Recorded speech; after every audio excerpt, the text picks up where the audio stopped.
When the strangers came ashore, the morning mist clung to the bay, shrouding the ships in pale ghost light. From the shore, they looked impossibly tall, floating fortresses of wood and sail. The paddles of the war canoes struck the water in perfect rhythm, each beat like a drum echoing across the sea. The lead canoe carried the Datu's envoy, a man broad-shouldered and bare-chested, gold armlets glinting against his skin. He raised his spear high, its tip catching the morning sun, and called out in a voice that carried over the waves, "Who comes to these waters? Speak, so that the sea may know your name." From the largest ship, a figure stepped forward. He wore a breastplate that caught the light like fire and a wide-brimmed helmet that shadowed his face. His words were foreign, thick, heavy sounds, and they tumbled from his mouth like pebbles down stone.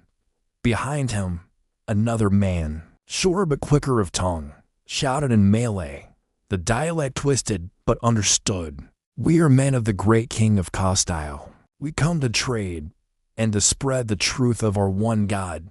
The oarsmen in the canoe glanced at each other. The Babylon's warning rang in their minds. Trade was known, welcome even, but this talk of gods and kings far across the sea stirred unease. The envoy's reply was measured. "You will speak with the Datu on the shore. You will leave your weapons." But the Spaniard smiled, a thin, sharp smile, and shook his head.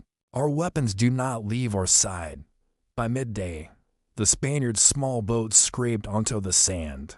Their boots sank into the warm shore as the people gathered in a wide circle, warriors with spears ready, women clutching children, elders watching from behind the crowd.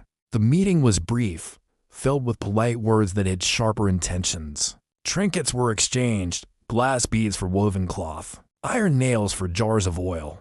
But both sides weighed each other's strength then. It happened.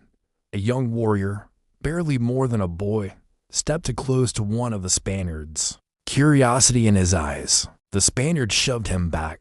The boy's spear wavered, and in the chaos of movement, the Spaniard's sword flashed. Gasps, shouts. The Datu's voice roared above the noise, ordering his men forward. Steel met bamboo, gunpowder cracked for the first time on these shores, and the smell of smoke and blood mingled with the salty wind. The first battle was small, but its echo would be long. The strangers had not come merely to trade, they had come to take.